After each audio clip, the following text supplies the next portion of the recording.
Assalamualaikum warahmatullahi wabarakatuh. Alhamdulillahi wassalatu wassalamu ala rasulillahi amma ba'd. Kita kembali melanjutkan perkuliahan tafsir ahkam, yang pada kesempatan kali ini kita fokus membahas tentang surat Al-Ankabut, surat yang ke-29, ayat yang ke-45. A'udzubillahi minasyaitonirrajim. Bismillahirrahmanirrahim. Utlu ma uhiya ilaika minal kitab. Bacalah wahai Muhammad apa yang telah diwahyukan kepadamu berupa Alkitab Al-Quran. Wa aqimis sholah. Tegakkan, dirikan sholat. Inna sholata tanha anil fahsya'i wal munkar. Karena sholat akan mencegah perbuatan keji dan munkar. Waladzikrullahi akbar. Dan salat merupakan ibadah yang paling besar dibanding dengan ibadah-ibadah yang lain. Wallahu ya'lamu ma tasnaun. Allah Maha tahu dengan apa yang kamu lakukan. Ayat ini berbicara tentang fungsi sosial salat dalam kehidupan kita. Yang pertama, bahwa dengan salat kita akan tercegah untuk tidak melakukan perbuatan fahsya, perbuatan keji, perbuatan yang sangat besar, perbuatan yang ditimbulkan akibat emosi yang tidak terkendali, perbuatan yang sangat emosional, perbuatan yang sadis. Dan kedua adalah perbuatan munkar atau kejahatan yang ditimbulkan akibat dari ketidaktahuan, ketidakpahaman kita, atau bahkan pelanggaran terhadap apa yang sesungguhnya kita ketahui. Jadi fahsya dan munkar, perbuatan keji dan perbuatan munkar, perbuatan akibat emosi yang tak terkendali, itu fahsya, dan perbuatan akibat dari ketidakpahaman atau kesalahpahaman, perbuatan kejahatan kognitif, kejahatan intelektual, ini yang disebut dengan munkar. Ada persoalan bahwa ketika sholat dinyatakan berfungsi mencegah perbuatan keji dan munkar, maka mengapa ada banyak orang yang sudah sholat, tapi setelah sholat dia tetap saja melakukan kejahatan dan kemungkaran, mungkin sebagai suatu kebiasaan dia sehari. Salah seorang ulama, Ibnu Mas'ud, pernah berkata, Inna sholata la tanfa illa man ata'aha. Sesungguhnya sholat memang tidak berfungsi apa-apa, tidak berpengaruh, tidak ngefek ya kepada kehidupan orang, kecuali memang dia betul-betul melakukan penuh dengan ketaatan kepada Allah. Man shalla sholatan lam tanhahu 'anil fahsya'i wal munkar lam yazdad biha minallah illa bu'dan. Al-Hasan ini berkata, kalau orang sholat kemudian tidak mencegah dia untuk meninggalkan perbuatan keji, fahsya, tidak meninggalkan perbuatan munkar, kejahatan-kejahatan intelektual, lam yazdad biha minallah, tidak akan bertambah dari Allah kecuali bahwa dia semakin menjauh dari Allah Subhanahu wa ta'ala. Ada satu pengaduan ketika salah seorang mendatangi Rasulullah dan berkata, ya Rasul, inna fulanan yusalli bil lail. Ada seorang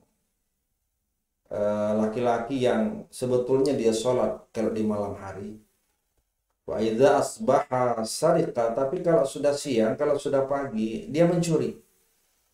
Malam sholat dan siangnya kemudian mencuri. Faqala innahu sayanha ma yaqud. Maka Rasulullah menjawab, sesungguhnya kalau dia sholat, ya minimal pada saat dia sholat lah dia tidak melakukan kejahatan.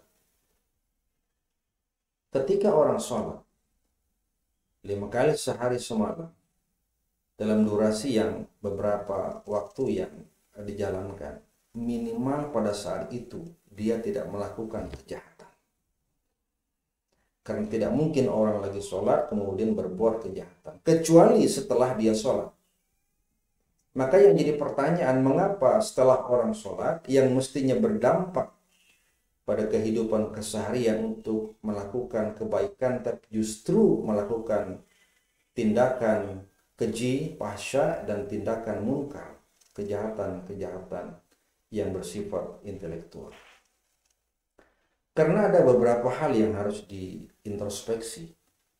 Kita mengutip pendapat Abul Aliyah ketika dia berkata, Inna salata fiha thalathu khisal. Sesungguhnya ada 3 hal yang penting untuk diperhatikan dalam salat. Fakullu salatin la yakunu fiha syai'un min hadhil khilal falaysat bisalah. Kalau 3 hal ini atau salah satu di antara 3 hal ini tidak terdapat dalam salat, maka tidak disebut dengan salat. Yang pertama ikhlas. Al-ikhlas.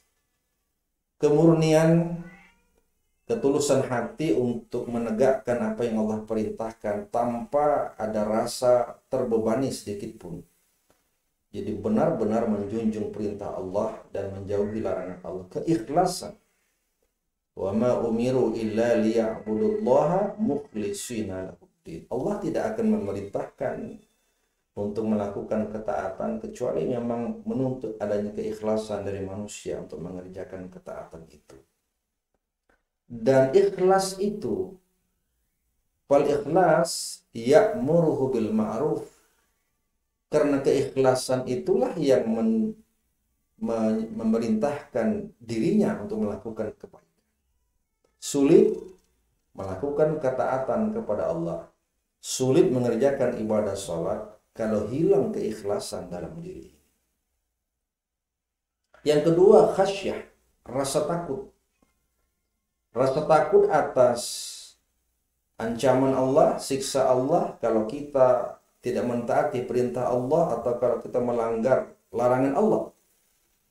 Ketakutan kita kepada Allah atas azab yang bakal menimpa. Dan rasa takut wal khasyah tanhahu 'anil munkar. Justru dengan ketakutan itulah yang bisa mencegah orang melakukan kemungkaran. Maka terjadinya serangkaian tindakan kemungkaran, kejahatan-kejahatan itu karena kehilangan rasa takut dalam diri ini. Kehilangan rasa takut akan azab dan siksa Allah Subhanahu wa ta'ala. Yang terakhir adalah zikrullah. Ingat senantiasa kepada Allah. Kalau kita ingat kepada Allah, apalagi sering baca Quran sebagai media, dan sholat adalah salah satunya, kita membaca firman Allah ketika dalam rakaat setelah kita membaca Fatihah, Quran, kemudian surah juga Quran. Maka itu merupakan upaya kita untuk zikrullah, ingat kepada Allah. Salat itu harus ada di mana kita senantiasa ingat kepada Allah. Wa aqimis sholata lidzikri. Dirikan salat agar kau ingat kepadaku. Mengapa orang kemudian kehilangan efek sosial setelah dia salat? Karena ketika dia salat, dia kehilangan rasa kedekatan kepada Allah. Dan kehilangan kedekatan kepada Allah menyebabkan hilang hikmah ibadah salat yang dia lakukan. Dan karena itu, salat sama sekali tidak memberikan dampak apapun dalam kenyataan kehidupan sehari-hari, membangun pribadi yang baik dan membangun sistem sosial kemasyarakatan yang baik pula. Maka oleh karena itu kita kembalikan untuk mengaca diri, sudahkah kita melakukan ibadah sholat dengan baik dan benar, dengan keikhlasan semata-mata karena Allah dan menjunjung perintah Allah?